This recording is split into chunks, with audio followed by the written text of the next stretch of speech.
આજરોજ જ્યારે આ વિસ્તારની અમે મુલાકાત લીધી ત્યારે આ વિસ્તારના રહેવાસીઓ અને આ વિસ્તારના દુકાનદારો એમણે એક સમસ્યા જે કેટલાય સમયથી લગભગ છેલ્લા એકાદ વર્ષથી અહીંયા અમને જણાવી અને જેનો કોઈ નિરાકરણ જ નથી આવી રહ્યો. તો આપણે અહીંયાના દુકાનદાર જે વેપારીઓ છે આપણે એમની સાથે જ વાત કરીએ કે શું ખરેખર અહીંયાની તકલીફ છે.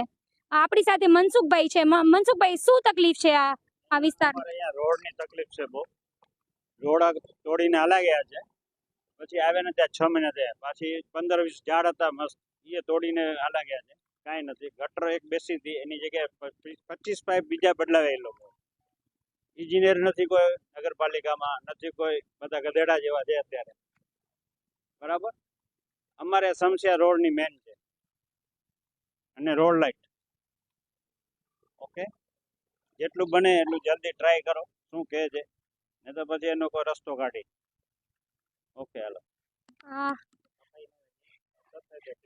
આપણી સાથે યોગેશભાઈ છે. યોગેશભાઈ, તમે શું કહેવા માંગશો? મારો કહેવાનો મતલબ એટલો છે કે આજે લગભગ કેટલો ટાઈમ થયો છે, બીજો આંધા પર રોડના લગભગ 2 થી 3 એક્સિડન્ટ થાય છે. ને દિવાળીને લગભગ 5-6 દી પહેલા એક ભાઈનો એક્સિડન્ટ થયો, એને આંખમાં લાગો તો અમે 108 બોલાવી હતી. આ તાજી કેટલાનો રોડ ભોગ લેશે એ તો એ લોકોને ખબર પડશે. હવે જેમ બને એમ જલ્દી કરો. ને સફાઈનો એમ જ છે, મહિનામાં 1-2 વાર માન સફાઈ વાર આવે છે. અહીંયા ગંદકી છે ને બહુ, પછી તાવ મચ્છર ને બધો થાય છે. જેમ બને જલ્દી આનો કરો. એટલે કહેવાનું તાત્પર્ય એટલું જ છે કે આ જે રોડ છે, સૌથી પહેલા તો ભુજ નગરપાલિકાને સવાલ ઉભો કરવાનો છે કે છેલ્લા 1 વર્ષથી આ વિવિધ પ્રકારે આ રોડ તૂટેલો છે એને સમારકામ કરવાના તમે જે નાટક કર્યા છે એ નાટકનો અંત ક્યારે આવશે? અને બીજી બાજુ જ્યારે પ્રજાજનો છે તમને આવીને સવાલ પૂછે છે તો ડમ્પર આવે છે, અહીંયા ડમ્પર મૂકવામાં આવે છે, પાછું 24 કલાકની અંદર ડમ્પર ઉપાડી લેવામાં આવે છે. એટલે એનો મતલબ શું ગણવાનો? એનો મતલબ એ જ ગણવાનો કે તમે પબ્લિકને આંબલી પીપળી દેખાડવા માંગો છો. તમે પબ્લિકને એ દેખાડવા માંગો છો કે પબ્લિક મૂર્ખ છે, જ્યારે કે સત્તા પક્ષ જે છે ભારતીય જનતા પાર્ટી, એમના જે કાઉન્સિલરો છે, 4 કાઉન્સિલરો એમના જ અહીંયા ચૂંટાયેલા પ્રતિનિધિઓ છે. તો એ કાઉન્સિલરોને પણ સવાલ આજે આપણે પૂછીશું, લાઈવમાં જ આપણે એમને આજે સવાલ પૂછીશું કે આ રોડ છેલ્લા કેટલા ટાઈમથી બનવું જોઈતું હતું, એ રોડ કેમ નથી બન્યો? આ વોર્ડના જે કાઉન્સિલર છે કમલભાઈ ગઢવી છે, મયદીપસિંહ જાડેજા છે, અન્ય 2 કાઉન્સિલરો જે ભારતીય જનતા પાર્ટી સાથે જ આ મત વિસ્તારમાં જીતીને આવેલા છે. તો એ સૌ કાઉન્સિલરોને અમે જ્યારે કોલ કરી રહ્યા છીએ તો અમારા ફોન એ કાપી રહ્યા છે, ફોન વ્યસ્ત આવી રહ્યા છે.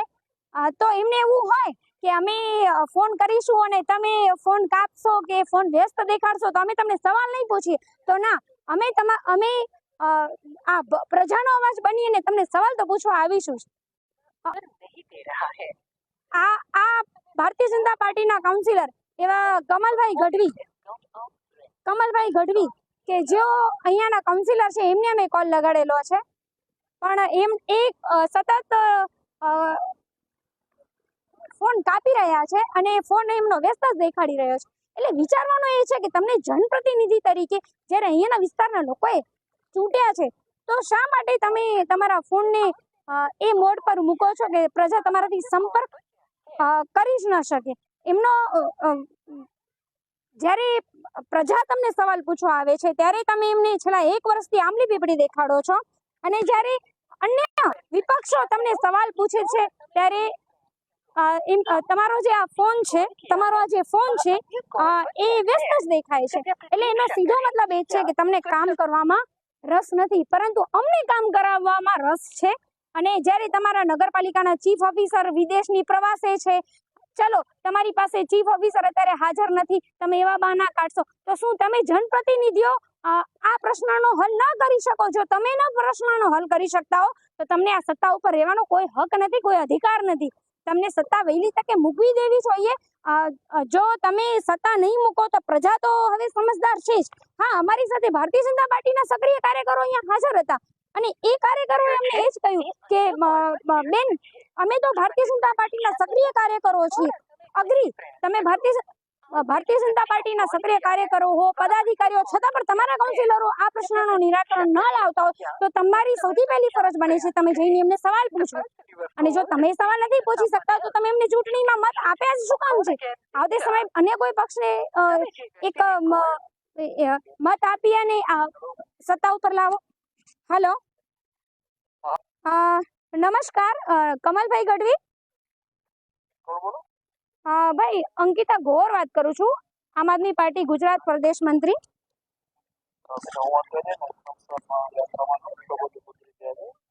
અચ્છા, આપનો અગત્યનો કામ હતો એટલે ઠીક છે, સ્મશાન યાત્રામાં છો તો વાંધો નહીં, હું તમને કોલ બેક કરું. જી. અત્યારે કમલભાઈ ગઢવી સાથે વાત થઈ કે જેઓ અહીંયા આ વિસ્તારના કાઉન્સિલર છે. અત્યારે એમણે મને એવી વાત કરી કે સ્મશાન યાત્રામાં છે, કોઈનું નિધન થયેલું છે, તો માનવીય દ્રષ્ટિકોણથી અમે એમને આ સમયે અમે એમને સવાલ ન પૂછી શકીએ, પરંતુ એનો મતલબ એવું નથી કે અમે સવાલ નહીં પૂછીએ. અમે ભુજના દરેકે દરેક કાઉન્સિલરના દરવાજે જઈશું. દરેકે દરેક કાઉન્સિલર, દરેકે દરેક ભારતીય જનતા પાર્ટી થી ચૂંટાયેલા આવેલા દરેકે દરેક જનપ્રતિનિધિ એમના વિસ્તારમાં જો કામ નથી કર્યો તો અમે આ વખતે સવાલ પૂછી અને પ્રજાનો અવાજ બનીશું. અને ભુજની પ્રજાને પણ બે હાથ જોડીને વિનંતી છે, તમે ભારતીય જનતા પાર્ટીના સક્રિય કાર્યકર છો, તમે ભારતીય જનતા પાર્ટીના કોઈ પદાધિકારી છો, એ બરાબર. જો તમારા વિસ્તારમાં જે પ્રશ્નો છે એ તમે હલ નથી કરાવી શકતા, તમારા કાઉન્સિલરોને તમે સવાલ નથી પૂછી શકતા, તો તમે વહેલી તકે તમારી જે વિવેક બુદ્ધિ છે એનો ઉપયોગ કરી અને વિચાર કરો કે તો તમારા આ બધા પદનો સક્રિય કાર્યકર કે અન્ય કોઈ પદનો મહત્વ શું છે, કારણ શું છે. લોકો આવીને તો તમારા ઉપર પણ આશા રાખતા હશે ને કે ભાઈ આ લોકો તો ભારતીય જનતા પાર્ટીના સક્રિય કાર્યકર છે, એમના મોઢે જઈ અને અમે મત આપેલા હતા, રિક્ષામાં બેસાડીને લઈ જાય છે. ત્યારે આવનારી ચૂંટણીમાં લોકોએ એ પણ એ રિક્ષામાં બેસાડીને લઈ જનારા લોકોને એ પણ પૂછવાની જરૂર છે કે જ્યારે અમે અમારા ઘર પાસે પ્રશ્નો હોય છે ત્યારે તમારા જનપ્રતિનિધિઓ, તમારા જે ભારતીય જનતા પાર્ટીના કાઉન્સિલરો છે એ કોઈ જવાબ નથી આપતા, ત્યારે તમે એ બધો અમારો પ્રશ્ન હલ કરાવશો. અને જો તમે હલ ન કરાવી શકતા હો તો આ રિક્ષામાં ભરી અને બ્રેઇન વોશ કરીને મત ન અપાવડાવતા. કેમ કે જ્યારે તમે નરેન્દ્ર મોદીના નામે, માનનીય નરેન્દ્ર મોદી જેવો ભારત દેશના વડાપ્રધાન છે, એમના નામે ચરી ખાઈ અને ભુજ નગરપાલિકા ઉપર કબજો કરેલો છે, તો અહીંયા અત્યારે નરેન્દ્રભાઈ મોદી આવી અને રોડ રસ્તા નહીં બનાવે, એ તો તમને તમારા કાઉન્સિલરને જ બનાવવાના આવશે. અને જો તમારા કાઉન્સિલરો ન બનાવી શકતા હોય તો અન્ય પક્ષોને તમે મત આપી, તમે આમ આદમી પાર્ટી જેવા પક્ષને એકવાર ચૂંટી અને આ નગરપાલિકાનો શાસન અમને આપો, અમે તમને આનાથી બહેતર રસ્તાઓ આપીશું, અમે તમને આનાથી બહેતર સુવિધાઓ આપીશું. આ રસ્તો જો આ પૂરો રસ્તો જો 1 વર્ષથી ન બન્યો હોય અને હજી પણ દૂર દૂર સુધી ક્યાંય મીટ નથી દેખાતી કે આ રસ્તો બનશે, તો આપણે વિચાર કરવાનો તો રહ્યો જ કે આપણે કોને મત આપી રહ્યા છીએ. આપણે વિચાર કરવાનો તો રહ્યો, ભુજની પ્રજાને આ પૂરો રસ્તો છે. અને આ રસ્તો હું તમને કહી દઉં કે ભુજના મંગલમ 4 રસ્તાથી જે સંસ્કારનગર થઈ અને ઉપર સુઝુકીના શોરૂમ આગળ, એટલે કે ભુજના ક્રીમ એરિયામાં આ રસ્તો છે. એ એરિયામાં દિવસે કેટલી અવર જવર હોય છે, આ અવર જવરની વચ્ચે આ રસ્તા ઉપર કેટલા અકસ્માતો થતા હોય છે. જ્યારે આ જ કાઉન્સિલરો, સત્તા પક્ષના કાઉન્સિલરો, જ્યારે અન્ય પાર્ટી જ્યાં ચૂંટાયેલી છે, જ્યાં કોંગ્રેસ ચૂંટાયેલી છે, સીધી વાત છે, એ વિસ્તારોમાં જઈને એવા બણગા ફૂંકતા હોય કે ત્યાં તો ભાજપના કાઉન્સિલરો નથી ને એટલે તમારા કામ નથી થતા. તો તમારે એ સવાલ પૂછવાનું થાય કે અહીંયા તો ભાજપના કાઉન્સિલરો હતા તો તમે કામ કેમ નથી કર્યું. અને જો તમે કામ નથી કર્યું એનો સીધો મતલબ એવું છે કે તમને કામ કરવામાં રસ નથી, તમને માત્ર તમારા રોડ રસ્તાઓના નામે ટેન્ડરો બનાવડાવવામાં, ટેન્ડરો પાસ કરાવડાવવામાં, કોન્ટ્રાક્ટો પાસ કરાવવામાં, એમાંથી કટકીઓ કરવામાં, એ કટકીના નામે ભ્રષ્ટાચાર કરવામાં અને ભ્રષ્ટાચાર કરી અને પોતાના ઘર ભરવામાં જ રસ છે. હા, ભુજનો એક નાગરિકને હું અહીંયાથી કહીશ કે છેલ્લા 5, 10, 15 વર્ષની તમે આ બધા જેટલા પણ ચૂંટાયેલા પ્રતિનિધિઓ છે એ બધાની સંપત્તિનો જ્યારે તમે સરેરાશ કઢાવડાવશો ને એટલે તમને આઈડિયા આવી જશે કે તમારા રોડ રસ્તા કેમ નથી બન્યા, તમારી ગટરો કેમ ઉભરાય છે, તમારા બાળકો પાસે શાળાઓ કેમ નથી, તમારી પાસે સારી શિક્ષણ વ્યવસ્થા કેમ નથી. સવાલ મારે તમને પૂછવાનું નથી, તમને ખબર જ છે. તો હવે આવનારા સમયમાં બે હાથ જોડી અને જો તમે હું ફરીથી યાદ અપાવડાવીશ કે જો તમે ભારતીય જનતા પાર્ટીના પણ સક્રિય કાર્યકર, કોઈ પદાધિકારી હો, પેજ પ્રમુખ હો, ગમે તે પ્રમુખ હો, એ સૌ જો આવા કોઈ પ્રશ્ન માટે બોલી ન શકતા હો ને તો તમને એ પક્ષ મૂકી દેવું જોઈએ, કેમ કે તમે પબ્લિક તમારા પર આશા રાખીને તમારા જનપ્રતિનિધિઓને લઈ આવી હતી, પરંતુ એ જનપ્રતિનિધિઓને તમે લોકોએ ભેગા થઈને કટકીઓ કરેલી છે, એનો સીધો મતલબ એ જ થાય છે. અને એમાં પ્રજા હેરાન થાય છે. અત્યારે અમારી સાથે અહીંયાના જે બધા દુકાનદાર ભાઈઓ છે, એ બધા દુકાનદાર ભાઈઓનું કહેવાનું એટલું જ છે કે અમે ત્રસ્ત છીએ, અમે કોને જઈને અવાજ કરીએ. અમે જઈને ચીફ ઓફિસરને સવાલો પૂછ્યા, અમે જઈને કલેક્ટર સાહેબને સવાલો પૂછ્યા, પરંતુ આ રસ્તાનું કઈ નિરાકરણ નથી આવ્યો. તો વિચારવાનો વાત એ છે કે જ્યારે સત્તા પક્ષમાં ભારતીય જનતા પાર્ટીની સરકાર છે, વિચારવાની વાત એ છે કે જ્યારે ચારે કાઉન્સિલરો અહીંયા ભારતીય જનતા પાર્ટીના છે, છતાં પણ એમનાથી કામ ન થતું હોય ને વાત કરવામાં આવતી હોય કે કેન્દ્રમાંથી મોદી સાહેબના કારણે મત મળ્યા છે, તો શરમ આવી જોઈએ. મોદી સાહેબના નામ પર મળેલા મતોથી તમે જ્યારે ચૂંટાઈને આવ્યા છો, ત્યારે આ રોડ રસ્તા પણ મોદી સાહેબના નામે જ તમે બગાડ્યા એવું કહેવાય ને.